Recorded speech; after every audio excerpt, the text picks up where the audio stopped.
Welcome to R&R Living Life. In this episode we continue along the Great Central Road, making our way to Warburton and then onto a gravel pit named Piggy's Place, where we camp for the night, before continuing on to Warakurna and the Giles Weather Station. Today the road was in good condition, with some corrugations but nothing major. We did hit a patch of bitumen about 50 kilometres long and seemed to be out in the middle of nowhere, but I suppose there was a need for it there. We had 3 vehicles towing pods past us on the gravel before crossing a couple of shorter sections of bitumen. Time changes would fluster me today, even though I knew it did not matter what the time was, especially as we were enjoying each day as it came, and in the big scheme of things it didn't really matter, as we had planned to camp at a free camp for the night. Our first time change today was near the Heather Highway to Gun Barrel Highway near Jacali, located within the lower section of the Gibson Desert, the 5th largest desert in Australia. The Gibson Desert comprises vast undulating sand plains, dune fields and laterite gibber plains, with the vegetation mainly mulga and other mixed shrubs, with spinifex as far as the eye could see. The second time change happened about 20 kilometres from Warburton. This mismatch of time on technologies was vexing me, as Rick's and my watches, as well as our phones, were all on different times. Maybe it was that as we passed closer to communities that had telephone towers, the downloading of updates happened quicker on some devices than on others.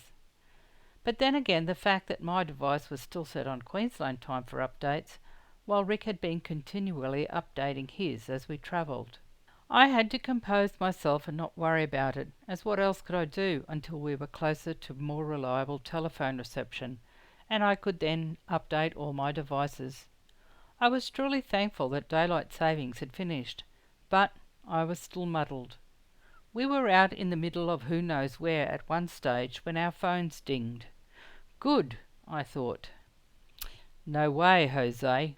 Rick's phone still did not match mine. In the back of my mind was the fact that both Cookayella and Warburton were on Western Australia time, where we had already been, while Warakurna, where we were going, was on Central time, that is 1.5 hours ahead of Western Australian time. In the big scheme of things, when you are travelling, who really needs to know the time as long as you get to the roadhouses before they close? I had never really thought much about time zones, so it was interesting to find that Australia's mainland states and territories are divided into 5 standard time zones.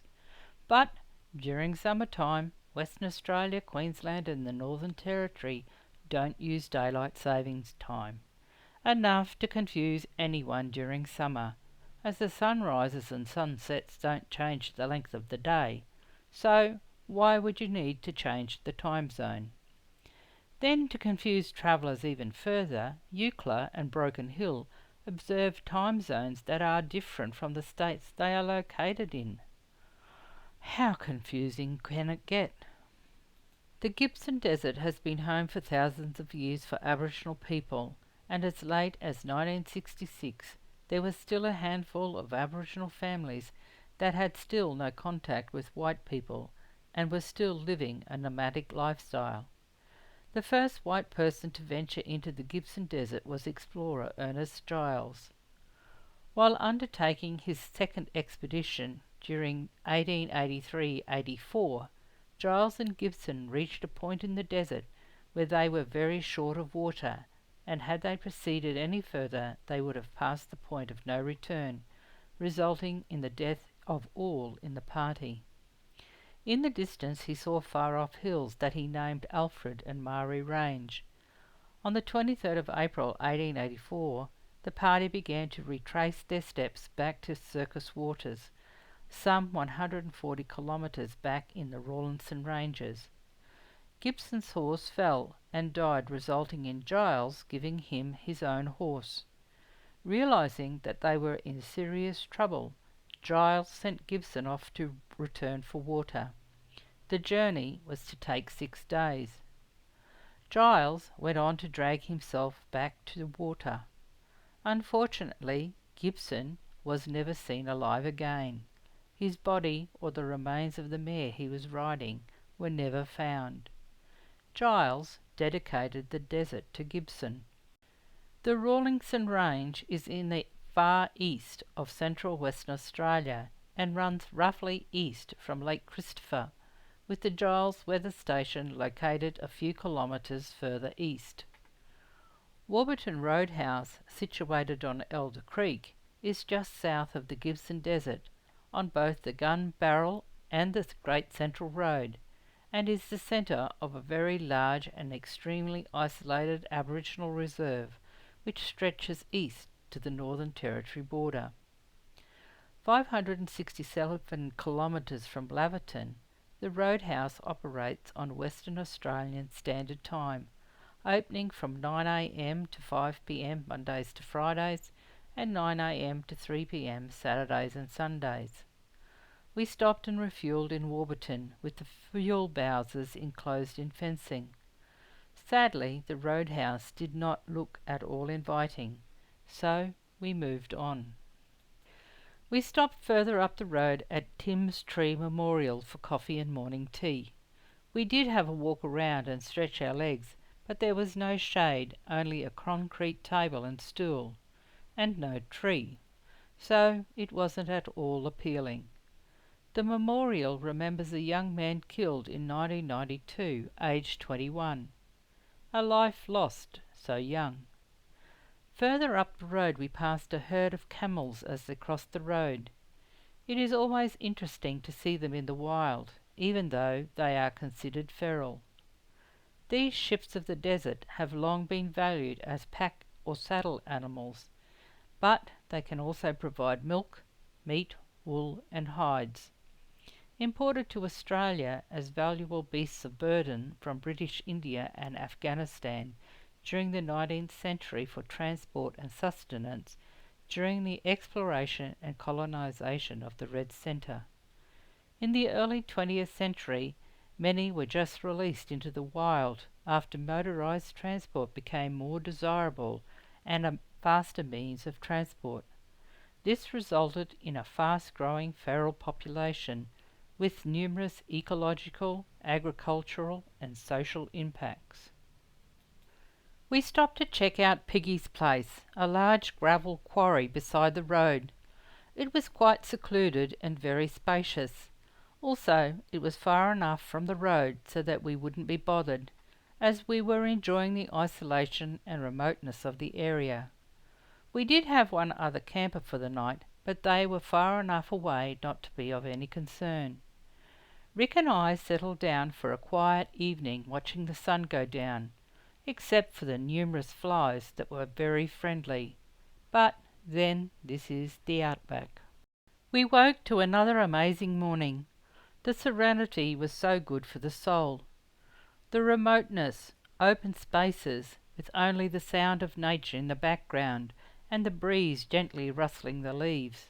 That feeling of being totally isolated and self-reliant. Being able to stop and smell the roses, as the saying goes. But it wasn't the roses we were smelling, but the clean, fresh air around us, and sometimes the dust as vehicles went past. Piggy's place had been another quiet, peaceful and restful stop. So refreshing and calming to just soak up the remoteness of the bush. After breakfast we left camp, leaving no trace that we had ever been there, and continued on our way. Dust hung in the low-lying areas this morning from a vehicle that had passed our overnight camp about half an hour before we had made a move. It looked like we were not the only ones up and about early. We were still travelling through amazing desert country, with sand ridges giving ways to open flat country. The Spinifex was in flower as far as the eye could see. It was stunning, reminding us of when we lived around Ajara in Western Queensland.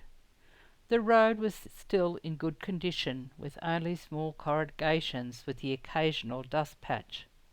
We followed camel tracks for kilometres along the road.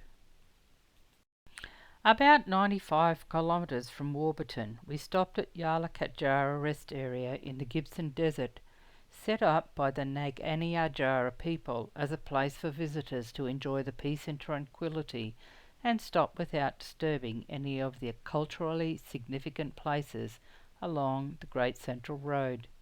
It would have been a great place to camp. The shelter at the Yarlakatjara has an interesting story and painting created by locals. Around 8 o'clock Rose's time, we passed West Musgrave turn-off near the intersection of the borders between Western Australia, South Australia and the Northern Territory. West Musgrave was a large-scale open-pit copper and nickel sulphate mine with an anticipated lifespan of 26 years that commenced construction in November 2022, but the project closed in October 2024, to be revisited for operations in 2027. From the turn-off, the freshly graded road was quite soft as the grader had pulled the soil back onto the road surface, leaving the centre section quite loose. Once again, there was a time change as we picked up telephone reception, but it didn't last long. There are many gamma holes along the Great Central Road, with great significance to the Aboriginal people and the early explorers, providing life-saving water. We stopped to check out Julian Rock Hole near the road. Not far from the rock hole, 2 camels stood and watched from the tree line, not at all concerned by us as they continued feeding. There are many gamma holes along the route. While some might just appear to be a hole in the ground, others, like the one we were seeing, had been fenced off.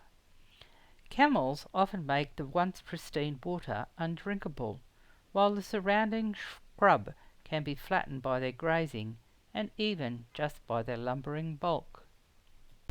We arrived at Warakurna Roadhouse around midday, stopping for fuel. Since it was around lunchtime, we decided to try one of their hamburgers for lunch, but it wasn't quite as good as Cookieilla, but it was still worth it. Rick enjoyed the dad joke from the young fellow who helped fill the boat. The service was welcoming and there was a huge selection of food to choose from, but it was very busy as it seemed to be the key place for the Indigenous people in the surrounding communities to stock up on supplies. As we wanted to see the Giles weather station, we camped in the caravan park behind the roadhouse that ended up quite full by sundown. We had thoroughly enjoyed today's travels. After lunch, when it had cooled down a little, we went for a walk up to the Giles weather station and walked through the museum. What an amazing place! I would strongly recommend it if you are in the area. The video was excellent. So much history of not only the weather station, but how supplies were brought in, and paintings by Len Bedell. Even the camel head sitting on top of a stand alongside a weather station box. We then strolled back to Gidget, enjoying the ambience of the afternoon. Warakurna is 230 kilometres northeast of Warburton and approximately 330 kilometres west of Yulara, nestled in the Rawlinson Ranges near a major desert waterhole, and works on Central Standard Time. But since our visit I have read that they have changed to Western Australian Standard Time. In 1956, unbeknown to the local Aboriginal people, Warakurna was selected by the planners in the Department of Defence in Canberra as the site of a weather station. The station would monitor conditions along the proposed flight path of the rockets being tested far away at Woomera in South Australia, with the first weather observations transmitted by radio on the 2nd of August 1956. The weather observations were needed to predict the weather conditions at the nuclear weapons testing at Emu Plains and Maralinga. Giles Weather Station was named in honour of pioneering European explorer Ernest Giles, one of the first Europeans who travelled to the Central Desert, hoping to uncover its secrets, naming the nearby pass in the range Vladimir Pass. With the arrival of a grader through the sand dunes followed by construction equipment, the local community were required to stay away and unfortunately were unable to access their waterholes and use their country freely. However, a small group stayed, living on the fringe of the Giles Meteorological Station, and in 1975, after changes in Aboriginal affairs across the nation, reserves were provided to enable them to establish a proper community of their own. Warakurna is at the junction of the Great Victorian Desert and the Gibson Desert. The following morning we visited the Giles Weather Station to watch the balloon release by a very informative and welcoming young lady. Today, the small but pivotal meteorological outpost conducts daily meteorological testing. We viewed the release of the weather balloon that measures upper atmospheric conditions vital for forecasting across most of eastern and southeastern Australia. From here in the Gibson Desert, the station transmits data into the Bureau's national network, which is distributed to international networks. The central location makes Giles a key station for climate measurement and forecasting proposed for much of Australia. In recent years, the Bureau of Meteorology has been automating its network of regional weather stations, all but ending a 100-year tradition of field officers observing weather in the bush. There is, however, one remarkable exception. Giles Weather Station is home to just 3 weather observers, stationed there on 6-month rotations. It is the only staffed weather station with an area of over 2,500,000 square kilometres. The location below the core of the subtropical jet stream makes the station vital for forecasting over most of eastern and southeastern Australia, particularly for rain. During summer, the station provides data on convective situations for the assessment of severe storms. It is now the last remaining staffed regional weather station on the Australian mainland. The weather station provided support for rocket testing programs at Woomera, as Giles was close to the centre line of fire from the launch site. Wreckage from the first Blue Streak missile, launched at Woomera on the 5th of June 1964, is also on display. In 1972, control of the station was transferred from the Department of Defence to the Bureau of Meteorology. The Great Central Road is part of a network of desert highways built under the leadership of the famous surveyor and road builder Len Bedell to service Woomera and the Giles Meteorological Station. We contemplated the challenges faced by those early expeditions, especially in the late 19th and early 20th century, without vehicles, but with horses and camels as their only options. Not only was Len Bedell a surveyor and road builder with his grader on display, he was also an artist and author.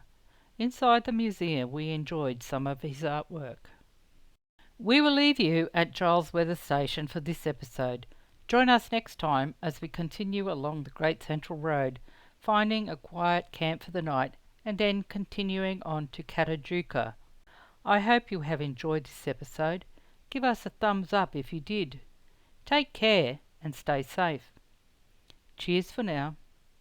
Rick and Rosemary. R&R, living life.